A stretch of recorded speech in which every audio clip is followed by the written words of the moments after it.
Hello, welcome to Local Edition. I'm Leslie Leyton. Slowdowns in retail, manufacturing, and hospitality having an effect on our economy. And with us now to explain a little more about it is the Deputy Chief Economist with the Los Angeles Economic Development Corporation, John Blank. Thank you so much for being here. Thanks, Leslie. So we have seen a slowdown in jobs momentum between April and May. What's that about?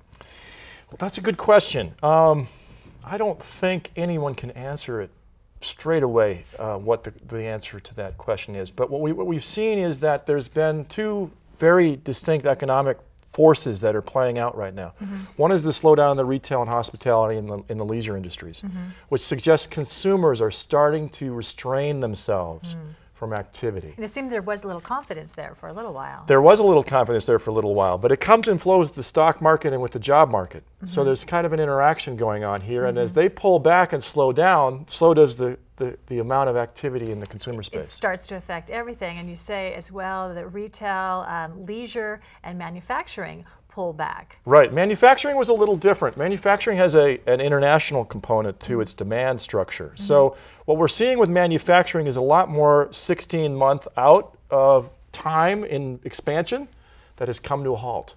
Mm-hmm. So this is actually much more serious effect than the consuming, because the consuming can come back next month if people get their confidence back. The manufacturing number changed its pattern after a year and a half. That means not only are people not buying, the retailers don't expect people to buy in the future, so they don't need to make stuff to put on the shelves. Exactly. There was a slowdown in this inventory restocking that came to an end, but that came out of this recovery really fast, and now it's over. But that doesn't mean it's going to go down.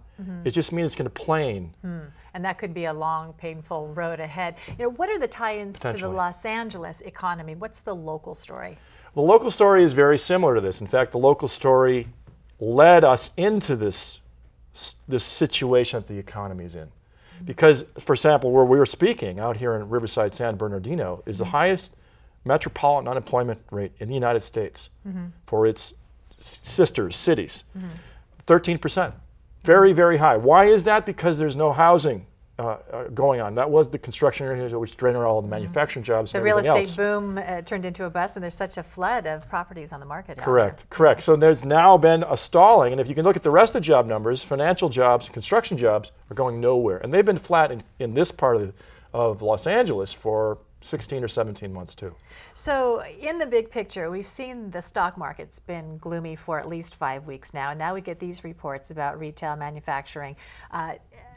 Does this all play a role together? How does that work? Leslie, that's a good question. One of the things I think most viewers don't understand is, and I'm going to motivate some economic concepts here, is the stock market is what's called a leading indicator. It tells you what's going to happen in the future. A jobs number that is called a coincident indicator, which just tells you about what's happening now. So what has happened for 5 weeks is we've seen the stock market sell off from the last payroll number in April, which was good, to the May number, which was bad. It literally was telling us this was going to happen. Okay, so where from here? Where from here? Do you have the courage to speculate? I do have the courage to speculate. Where you are in time is waiting for the second quarter to end. We have the end of the second quarter is the end of June. So the stock market is going to start to look to what the companies will report for earnings in July. And when that happens, they will forget about the payroll number. Because the payroll tower, in its own way, because it's monthly, is setting up for the quarterly reporting period that's in front of us. And that will change the entire landscape. And the market will again look to it, and then once it's over, we'll look beyond it again. And I wonder what we'll be talking about next time. We do appreciate you being here, John Blank. Thank you so much. Yeah, thank you. And thank you for tuning in. More HLN next.